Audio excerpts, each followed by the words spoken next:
Now, next topic that we have to discuss is, which you have already studied, the electrostatic potential energy. Right? ये आप already पढ़ चुके हो. क्या था इसकी definition?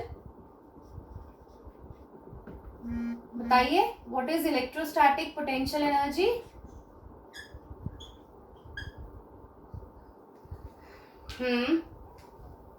हाँ. Yes, exactly. Electrostatic potential energy is the amount of work done in moving a unit positive test charge from one point to another. And if we take that point as infinity, so we say that in moving a unit positive test charge from infinity to a point within the electric field of a source charge, right? And this work is done by an external force. एक external force जब हम लगाएंगे तभी work done होगा, right? तो हमने ये notice किया कि एक आपका लेट्स से चार्ज है. अभी हम इस इलेक्ट्रोस्टैटिक पोटेंशियल एनर्जी का एक्सप्रेशन कैलकुलेट करेंगे. ठीक है, हमने वहां पर बस यू बी यू ए ये लिखकर छोड़ दिया था और हम सीधा पोटेंशियल पर आ गए थे कि पोटेंशियल क्या होता है, एंड उसके एक्सप्रेशंस हमने डिराइव करे for a point charge and for a dipole. Let's now evaluate the expression for the potential energy. Potential energy होती क्या है? वैसे तो सीधा सीधा आपका एक्सप्रेशन यही है that potential energy is the product of potential and charge, right? हमने यही पढ़ा है ना. Work done is potential is work upon charge, so work is potential into charge. तो अगर मैं ये एक्सप्रेशन कैलकुलेट कर लूं, सो जो वर्क डन हम कैलकुलेट करेंगे वही आपकी पोटेंशियल एनर्जी होगी. तो यही अब हम करने वाले हैं. ठीक. नाउ आपका सपोज करिए एक सोर्स चार्ज है Q1, ठीक, जिसकी इलेक्ट्रिक फील्ड है अपनी, राइट? और इसका position vector let's say R1 है. इन्फिनिटी पर, ये इन्फिनिटी है, यहां पर एक और चार्ज है Q2, ठीक, प्लस है. लेट्स से ये भी हमने प्लस ही, पॉजिटिव टेस्ट चार्ज ही होना चाहिए. So this is also plus, correct. Now इस चार्ज को जब ये इन्फिनिटी है, that means Q1 and Q2 के बीच में we have infinite distance, right? तो अगर दो चार्जेस को आप इस तरीके से रख रहे हो कि वो इनफाइनाइट डिस्टेंस अपार्ट हैं, सो नेचुरली इन दोनों की जो इलेक्ट्रिक फील्ड्स होंगी वो दोनों आपस में इंटरैक्ट नहीं कर पाएंगी, राइट? एंड जब इलेक्ट्रिक फील्ड्स ही आपस में इंटरैक्ट नहीं कर पाएंगी, सो अल्टीमेटली पोटेंशियल एनर्जी क्या होगी? जीरो. आप इसको इस तरीके से भी समझ सकते हो कि इस Q1 चार्ज की जो इलेक्ट्रिक फील्ड है, ये Q2 चार्ज उस इलेक्ट्रिक फील्ड से बाहर है. तो जब ये Q2 चार्ज उस इलेक्ट्रिक फील्ड से बाहर है, सो नेचुरली Q1 और Q2 में कोई इंटरैक्शन नहीं होगा. तो मुझे एक वर्क डन करके इस Q2 चार्ज को एक ऐसे पॉइंट पर लाना पड़ेगा जो पॉइंट इस Q1 चार्ज की फील्ड के अंदर हो, राइट? जैसे ही Q2 चार्ज Q1 चार्ज की फील्ड के अंदर आ जाएगा, इन दोनों में इलेक्ट्रोस्टैटिक फोर्सेस लगनी स्टार्ट हो जाएगी. Yes or no?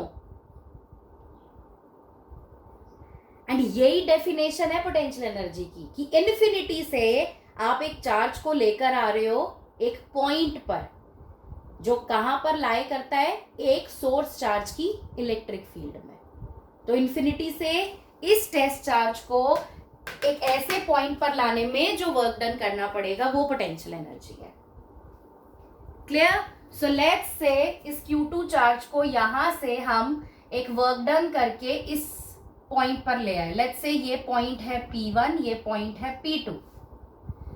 तो ये Q2 चार्ज को मैं इस P2 पॉइंट पर ले आई, अब ये इसके इलेक्ट्रिक फील्ड में आ गया है, एंड लेट्स से इन दोनों के बीच में डिस्टेंस है R12, लेट्स से ये R2 पोजीशन वेक्टर है इसका।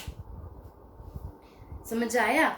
हम इसको कैसे भी ला सकते हैं, मैंने बताया था ना पाथ इंडिपेंडेंट होता है, तो मैं इसको जिगजैग करके स्ट्रेट घुमा के कैसे मर्जी इस P पॉइंट पे ला सकती हूं, it won't make any difference.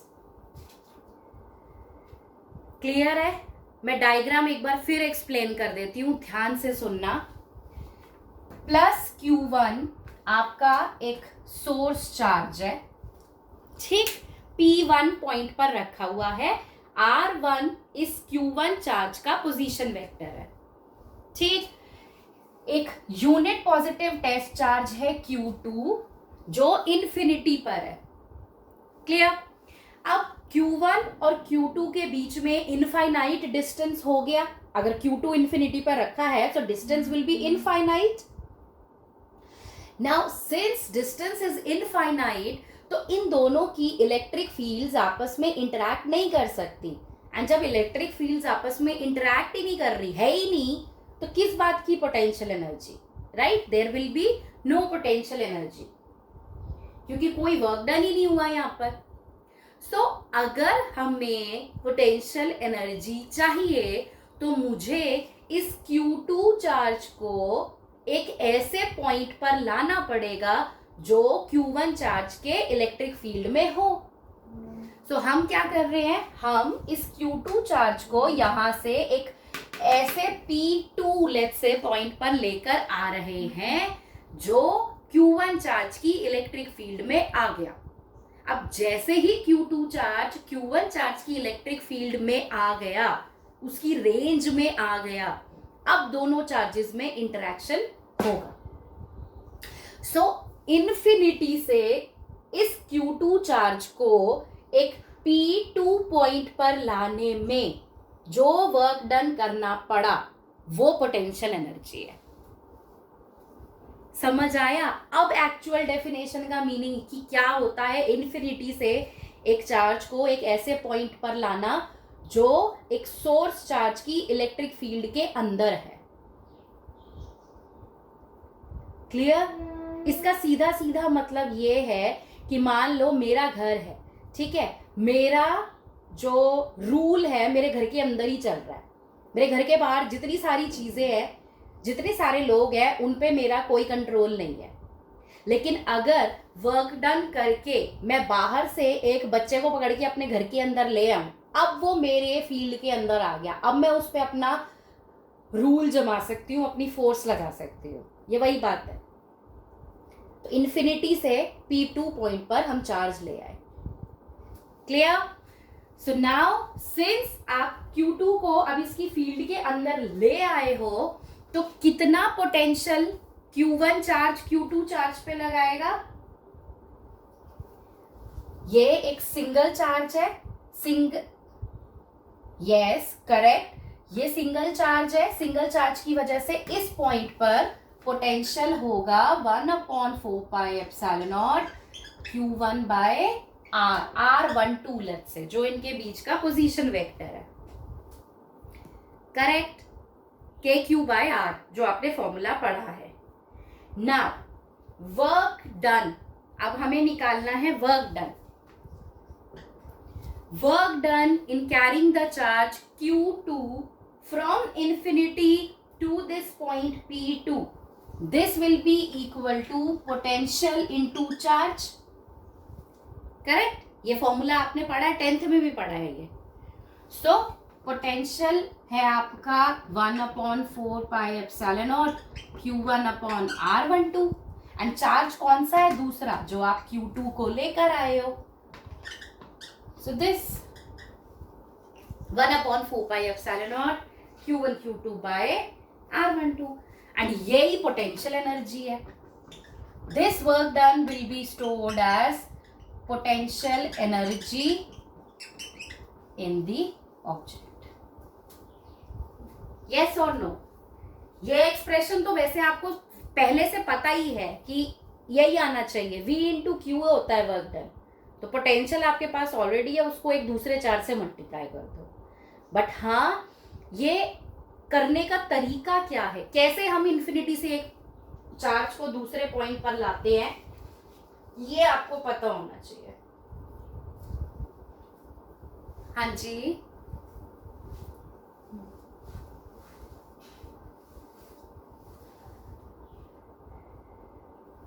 मतलब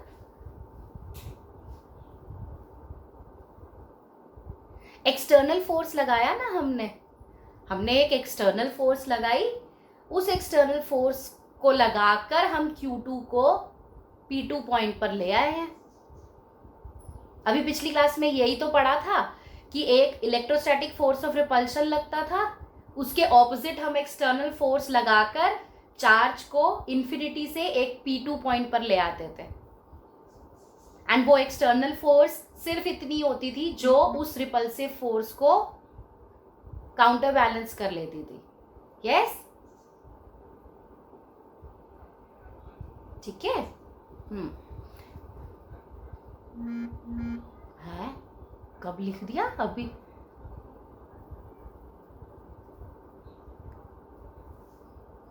ओह अच्छा, ओके, डोंट वरी, मैं नहीं, अच्छा हो सकता है कुछ हो गया, कोई बात नहीं, मैं इसमें ना वीडियो साथ साथ बना रही हूँ दूसरे फोन से, मैं आपको वो शेयर कर दूंगी। किसको?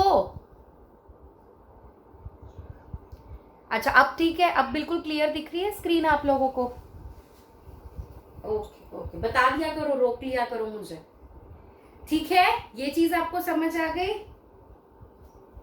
पक्का? नाउ SI यूनिट, हाँ नो, अच्छा मैं वापस बना देती हूँ।